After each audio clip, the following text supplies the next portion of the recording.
Hey, what's up, everybody? Facebook Live, how's it going? This is Powell Chi here in Redondo Beach in Southern California. And I'm going to talk today about what happens when your deal falls through. Um, we'll talk about just the things that happen and what's gone through since I had a deal that was under contract and it falls through. So sometimes I like to, catch everybody up with what's going on recently so that way, you all have an idea of potentially what to do or what happens, and you could be prepared for it. And these are all real life situations. These are all what really goes on. And so I thought I'd talk today. Let's talk about what happened in sort of recent past. So probably my last video that I did, which was a couple weeks ago, I think it's probably been about 3 or maybe even 4 weeks, but I ended up putting a deal under contract, right? I put it under contract, and with the idea that, hey, we're going to moving forward and let's go get this deal, and really excited about it. Put the team together. Was on the way to raising capital and everything. And then, quickly after that, I just what happened is we were not able to get all the financials until we put the deal under contract. So this is kind of an odd thing. You don't want to do this, and unfortunately we had to. The seller would not give us all the financials. So he was not going to give us all the financials. I don't know if he got burned in the past before or something, but he was very tight-lipped about everything. So we had to go off of very, very little financials. And I told the broker, I said, these aren't good enough to what we're used to seeing. We want to see the T12, we want to see the rent roll, we want to see the expenses, for the past couple of years, and then we'll be able to give you what it will be, our offer. However, this case, they didn't give us that. They just gave us a few things, and they were like, we're not going to give you anything else. Either you put under contract and you go and you put in the earnest money, and we're not going to show you anything until you do that. And this was kind of an odd, like, you don't want to do this for the most part, because you're going to end up wasting your time like I did. But so what we did is we put it under contract because we thought, okay, this may be a good price. If the numbers are right, if what they're telling us is, what we think it is. And we got the numbers, we're not happy about it. Eventually, just kind of reviewed it really quickly, and then I said, this isn't going to work. This is not going to work. So I went back to the broker, and let me rewind a little bit.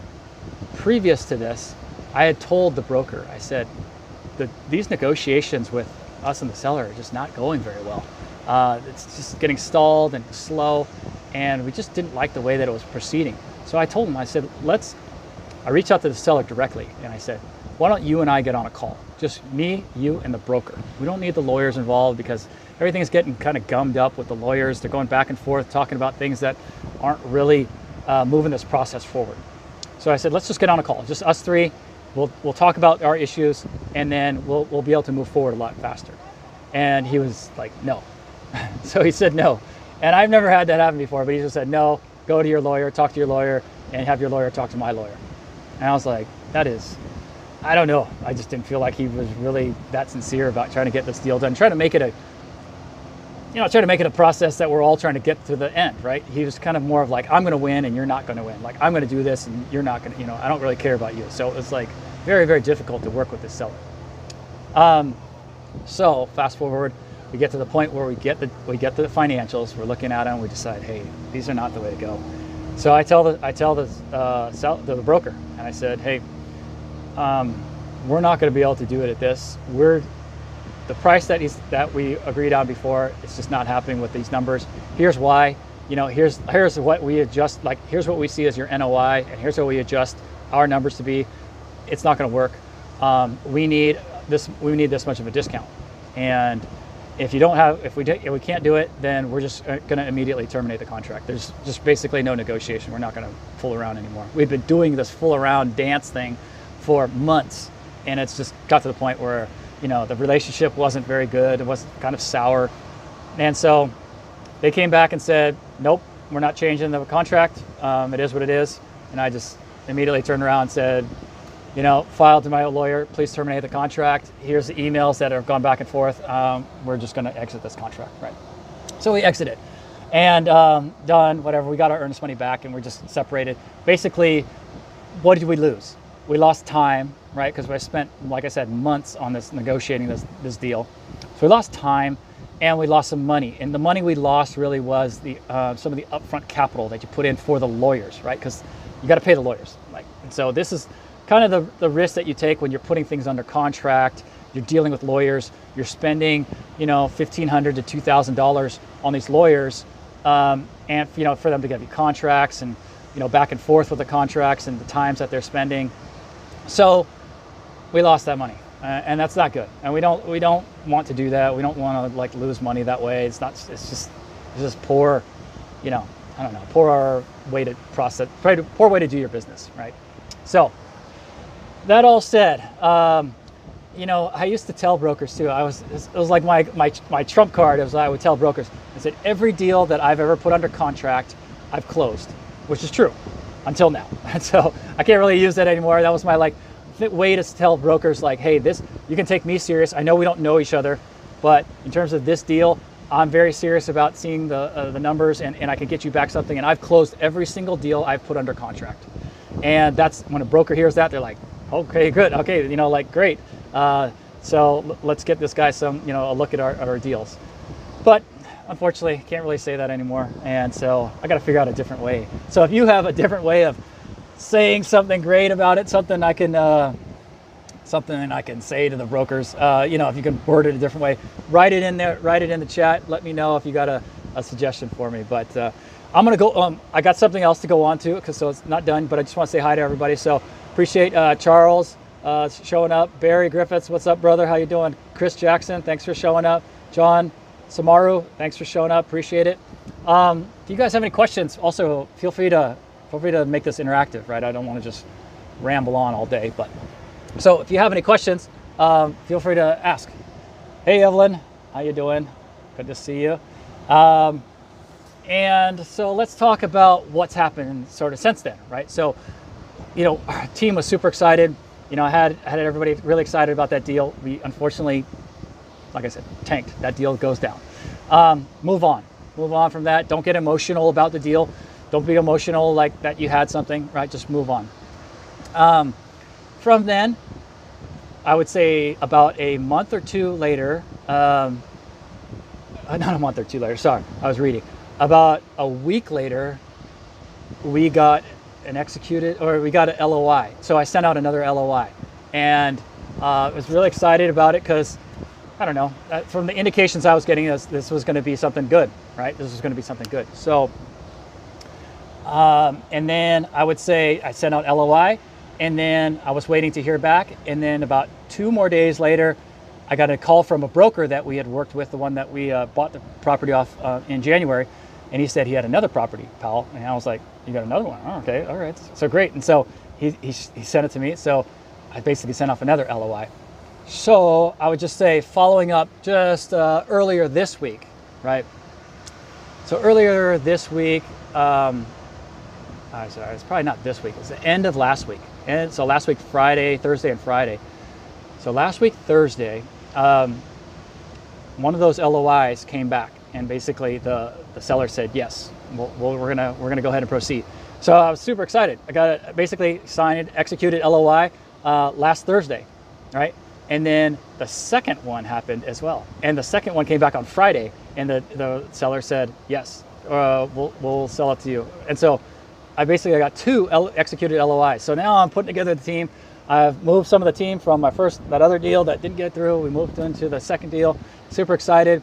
Now, we're working on a lot of things with, basically having 2 deals, not yet under contract. We have to work with our lawyers. So you get an executed LOI, then the process is go out to your lawyers, find your lawyers, and get them to draft a PSA, purchase and sale agreement.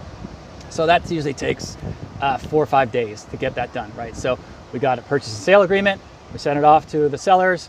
It's in their hands right now. And basically everything has been agreed upon. So we expect them to either come back with maybe a few edits, or just to be like, yeah, this is what we agreed upon. So signed purchase and sale agreement. So that's where we are. We are awaiting 2 purchase and sale agreements right now for 2 deals. And yeah, super excited about them both. And, we've just got, once you start to close these deals and you start to make things happen like this, and you work with certain brokers, they become a lot more of like your team. And so I would just give you an example is like I mentioned, the broker that we closed the deal with in January, one of these deals is his deal. Like he brought it to me, and he brought it to me off market. He basically, it's like, it's not even on the market yet. And he brought it to me off market. And he said, hey pal, hey, I just want to show you this deal. I think it might be something you'd be interested in. But take a look at it and tell me what you think. We're going to put it on the market in about a week. But if you want to, put in an offer or anything, you have an early chance to take a look at the numbers and everything. So, super excited, and yeah, I really liked it. And so we basically trying to lock it up before it goes to market, right? And then he's because we're responding to him well, he likes us, he likes the team. He's actually continually even sending us more deals, right? He's continuing to send us more stuff. And so he's actually sent us another one. So, I mean, I'm getting maybe everybody confused. That's three like potentials right now. Two of them are in stages of, we're waiting for the PSAs to be signed. One of them is just very, very early stages right now. But that's a lot of stuff going on, right? All at one time. And that's what you're trying to build up. You're trying to build up this momentum. You're trying to work your relationships. You're trying to, have this good respect with people, and be on the same page with them so that they want to work with you in the future as well, right? So, okay. Well, let's see. Hey, Wassam, thank you for showing up. John Samaro, you asked, let's see, Evelyn said, hey, how you doing, Evelyn? Always great to see you. Evelyn, if you got anything to say, just let me know. I can bring you on camera too as well. John Samaro, looking to learn from your mentor. Okay, I mean, just send me a direct message. John, and happy to answer any questions you have. Frank, what's up, buddy? What's going on? Hey, missing the beach over here, Frank. Look at that. Loving it over here, huh? Super nice. So, miss you on the other side of the United States, buddy. And if you got something to say, Frank, feel free. I'll let you. You want to come on too? You can come on. Wassam, what's going on, buddy? And Chance, thanks for showing up. Ryan, great to see you. Great to see you as well. So, this is kind of where we are right now. Is that we are. The team is super excited. Got a lot of momentum right now. Building up a lot of momentum. Hoping to get these deals under contract ASAP. That way we can fly out there. The plan is to fly out there probably about a week after we get them under contract. So we're basically waiting till we get them under contract. Got to put in your earnest money. Put in your earnest money maybe a week after that. So maybe like 2 weeks or so. And then the team would get out there and fly out there and take a look at the properties, meet our property manager out there, and progress, right, and keep going. So that's where we are. Happy to answer any questions. What questions do you have? Do you guys have anything? Evelyn, Frank, anybody? Any of you guys want to come on camera? Let me know. Jarvis, hey, thanks for showing up. Appreciate it. So I'll just try to, I'll try to update you all just a little bit more often. Yeah, my tagline code, 99% of all deals. Yeah, I mean, wouldn't be quite 99%, but yeah, something like that, right? Something like that. But yeah, working those broker relationships, the more and more that you have good contact with them and you have good relationships with them is super important, right? And like anything with all the real estate, just like this happens to be self-storage, but whether it's multifamily or self-storage or even single family, anything, when you got those broker relationships, they can really start to feed you a lot of good deals, right? And helps your sourcing, and that's great stuff. So when you're getting some of these off-market deals, I don't know, some of you, we haven't really shown people necessarily what the numbers are and everything, but some of these off-market deals can be pretty crazy.